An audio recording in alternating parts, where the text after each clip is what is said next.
તંદુરસ્તી કોને કહેવાય એ વિશેનો એક અદ્ભુત સુવિચાર મેં ગઈકાલે વાંચ્યો.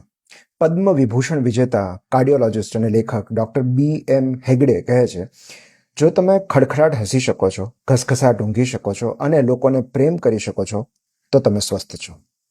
હેલ્થનો મતલબ ડિઝીઝની ગેરહાજરી નથી. હેલ્થનો મતલબ થાય પ્રેઝન્સ ઓફ ઇઝ.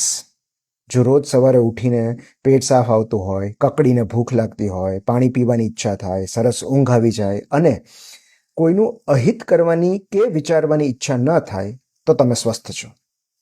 તંદુરસ્તીનું એક રહસ્ય એ પણ છે કે કોઈ પ્રત્યે નફરત ન હોય, કારણ કે અણગમો, વેર કે નફરત રાખવી એ ઇમોશનલ બર્ડન છે અને એ ભાવાત્મક ભાર આપણને બીમાર કરે છે.